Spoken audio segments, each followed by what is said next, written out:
Hello everyone, আমি প্রিয়াঙ্কা। তোমরা দেখছো প্রিয়াঙ্কা সরকার ভ্লগস। অন্য দিনের মতনও আজও একটি সুন্দর রেসিপি নিয়ে চলে এসেছি। আমার এখানে আছে শাকের ডাঁটা কেটে নিয়েছি, একটু কুমড়ো কেটে নিয়েছি, বেগুন আর সিম কেটে নিয়েছি।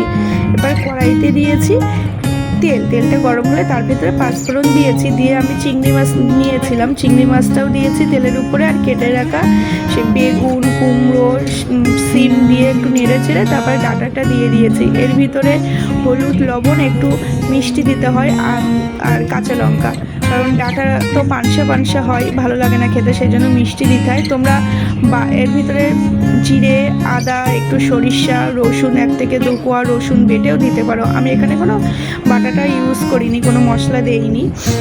দিয়ে আমি একটু নেড়ে চেড়ে তার ভিতরে জল দিয়ে দিয়েছি, দিয়ে একটু নেড়ে চেড়ে আমি কিছু সময়ের জন্য আবার ঢাকা দিয়ে দেবো, যাতে আমার সবজিগুলো সব সিদ্ধ হয়ে যায়। ডাঁটা, কুমড়ো, সিম, বেগুন, এই যে আমি সব জলটা দিয়ে দিয়েছি, দিয়ে আমি কিছু সময়ের জন্য ঢাকা দিয়ে দেবো।